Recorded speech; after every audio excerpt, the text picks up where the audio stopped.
Welcome back to Mathetai. I'm Mike, and we are continuing on through Psalm 119. We are not even halfway through yet. It's such a long chapter. We're taking 8 verses at a time. Every 8 verses in this acrostic poem begin with a new letter of the Hebrew alphabet. We are up to the letter Teth, which begins in verse 65 of Psalm 119. Again, every verse here in this section labeled Teth would begin with that Hebrew letter Teth. Doesn't come across in the English, but it makes for a very poetic structure in the Hebrew, be very easy for them to memorize, and a very mnemonic device for them to continue using these scriptures when it's not written down. But let's jump in. Verse 65 of Psalm 119 says, "You have dealt well with your servant, O Lord, according to your word. Teach me good judgment and knowledge, for I believe in your commandments. Before I was afflicted, I went astray, but now I keep your word. You are good and do good. Teach me your statutes. The insolent smear me with lies, but with my whole heart I keep your precepts. Their heart is unfeeling like fat, but I delight in your law. It is good for me that I was afflicted, that I might learn your statutes. The law of your mouth is better to me than thousands of gold and silver pieces." Now, this little section here, these 8 verses, bring up the affliction that God allowed several times. When difficulties come in our lives, we often complain. We often look at these things and say they're terrible. And I believe during this psalmist's affliction, he wasn't enjoying it. He wasn't praising God for his affliction. But when he's come through the other side and he looks back on his affliction, he says, that was valuable. That was a meaningful time of my life. And so I wanted to spend today and focus on the affliction portion of this section and talk about the affliction of God in our life. Beginning in verse 65, he says there, "You have dealt well with your servant, O Lord, according to your word." So, Lord, you have been faithful. You have done good things for us. Now, we might look back on our lives and there's hurt and there's trial and there's difficulty and there's genuine affliction. Some have grown up with affliction that we didn't deserve. There was outside things imposing afflictions and trials upon us. But the psalmist here looks back and says, Lord, you've dealt well with me. The things that you have allowed in my life were for a benefit, were for a purpose. And so it's my prayer as we go through this that you're able to look back at your life and you're to look at the history that God has brought you through, both the good things and the things of affliction, the trials and the difficulties. And you can say, Lord, you have dealt well with me. You've taken those things and you've brought good from them. You've brought character and hope from them that overcomes that affliction. And so I pray that we can look back and we can say, Lord, according to your word, the promises of your word, you've been very good to me. Just his salvation alone that none of us deserve is an act of his goodness and favor. So all of us can glory in the fact that we're saved, that we have his forgiveness, we have the hope of eternity. We saw last time about the inheritance, that God is our portion. We have him. But sometimes that affliction is very difficult for us to deal with. And here the servant says, Lord, you've dealt well. You've done good things despite my affliction. So verse 66, "Because you've been so good to me, teach me good judgment and knowledge, for I believe in your commandments." So teach me these things. Teach me judgment and knowledge. Teach me how to know these things, how to experientially live them out. Teach me discernment. That would be another way to think of that judgment there, that I can ascertain the truth of a situation or the truthfulness of a person. Teach me how to distinguish between right and wrong. That's what he's asking. He says, I believe in your commandments. I know they're true and I want to follow them. Teach me to do that. Help me to have that wisdom to do that. You've been good to me. Your words had promises for me. You've been faithful to your promises. Now teach me to be faithful to you, God. So verse 67, he says, "Before I was afflicted, I went astray." So before the affliction came, before the difficulty, whatever the difficulty might be, and in your life, I want to ask you to insert your difficulty, insert your affliction into this. Before I was afflicted, I went astray. I tended to wander off. And it doesn't have to be a major thing. It may not be that you jumped out into sin and that you ran down this wrong path and lived this horrible life. It may not have been any of that. But you wandered astray off of the path of God. You weren't walking hard in his precepts and following him. You were walking in your own ways. And so he says, before I was afflicted, I went astray. I wandered off because I didn't value your word and your law as much as I do now after the affliction. And so before that happened, I tended to wander. I tended to stray. He says, but now I keep your word. The affliction has the benefit of the value of God's word. We appreciate more who God is and what God has done and what God has offered to us. And so the affliction brings that faithfulness to his path, because we know that if we get off the path, we increase the affliction. When we don't follow his statutes and precepts, when we aren't doing things his way, we get off course. And when we're off course, we lose our portion, which is him. And so it says, now I keep your word. After the affliction, I've learned. It says, you are good and you do good. Teach me your statutes. So God, your affliction was good because it comes from you who are good. So God is a good God. That means that there's nothing evil in him at all. His character, his nature, he is the very definition and the fullness of good. All things about God are good. Everything God does is good because God does them. And so he says, you are good and you do good, Lord. So the affliction that you've brought into my life was allowed by the hand of a good God. It may not have been God himself afflicting you.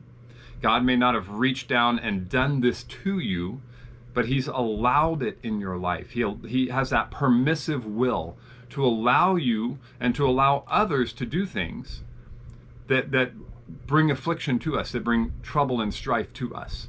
And so he's allowed the affliction in your life, but it is for good. We always quote Romans 8:28, that all things work together for those who love God and are called according to his purposes. Now, we often will quote that, but how often do we live that? That all of these things that come into our life are for good, because God is good and he does good things. And so we need to look at all of those afflictions of our life, past, present, and any upcoming afflictions. The things that we're going through now come from the hand of a good God. They are permitted by the hand of a good God who has a good plan for us. They have an intention for us. And so he says, teach me your statutes. Teach me your moral law, your ways, God, that I can follow you.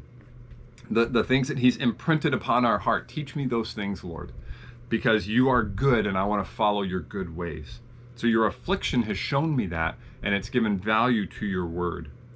In verse 69, he says, the insolent smear me with lies, but with my whole heart I keep your precepts.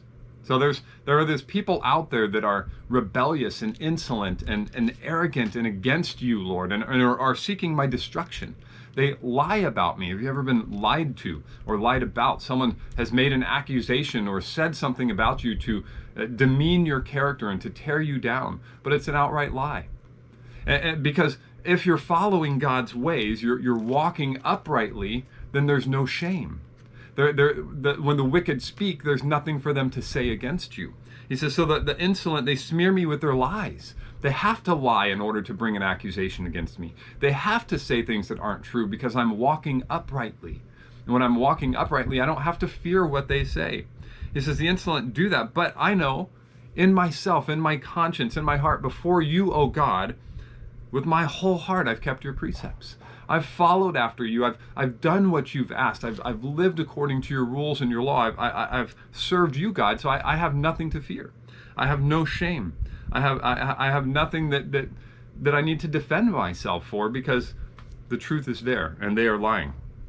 So verse 70, their heart is unfeeling like fat, but I delight in your law. So the fat, if you think of all of our bodies contain portions of fat. And the fat have no nerve cells going through them.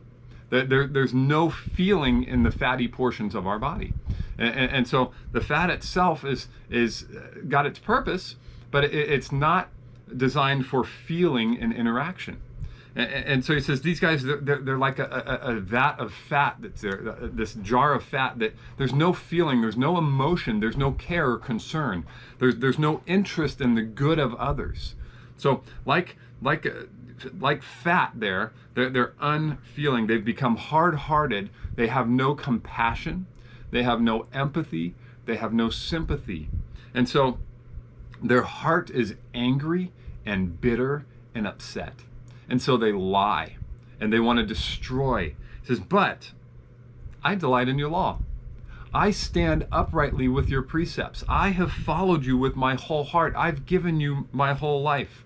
That affliction that's come my way, be it from the outside, from enemies like this, or because of just a circumstance, or just the fallen nature that we live in, that affliction, Lord, was for good. And I follow in your ways, and I stand steadfastly in my walk with you, God, in my relationship with you. And even when the lies come, I can stand confidently because I know with my whole heart I followed you, and I walk in your ways. So I don't have to worry about those things. That's the benefit of following the law of God, is that you don't have to be concerned about what others say, or was I right, or was I wrong. You don't have to be worried about getting found out or getting caught, because you're walking in truth, you're walking in righteousness. And so he says, I delight in your law. I've done all of this. Your afflictions have given me a appreciation of your word and a desire to follow your word, because I know that it's keeping me on that right path. And then verse 71, it is good for me that I was afflicted, that I might learn your statutes. It was good for me. Can you say that about your affliction? Your trial, your difficulty, whatever the struggle is, it was good for me that I went through that, Lord. Lord, I appreciate that time of my life, the struggle that I went through. All of us have those areas of our life, that the season that we went through that was difficult, that was tough, where we were stretched to the edge. But it's in those seasons that God is able to show his faithfulness. When we surround ourselves with comforts and don't take those steps out and don't allow God to be God, and we don't follow him in every way and put ourselves on the line for him, and we're not walking according to his law in a crooked, perverse generation, then we never see his faithfulness, because we've protected ourselves in so much. We've surrounded ourselves with this bubble. But when we follow hard after him, when we make our life after his law, when we serve him day in and day out, when he is our portion and our inheritance, when he is our purpose and our goal, you're going to be different from the world. Other people are going to see this, and not everyone is going to appreciate it. Some will afflict you. Some will lie about you. Some will try to tear you down because they want to tear the message down. And so he says, it was good for me that I was afflicted. It was a beneficial thing. It was wonderful that happened to me. It wasn't pleasant in the moment. To be clear, the affliction is not pleasant in the moment, but the result, the strengthening of character, the deepening of our faith, the greater of our understanding of our good God, comes out of that affliction. We see his favor, we see his faithfulness, we see his trustworthiness, that he that he cares for us and he takes care of us even in our affliction.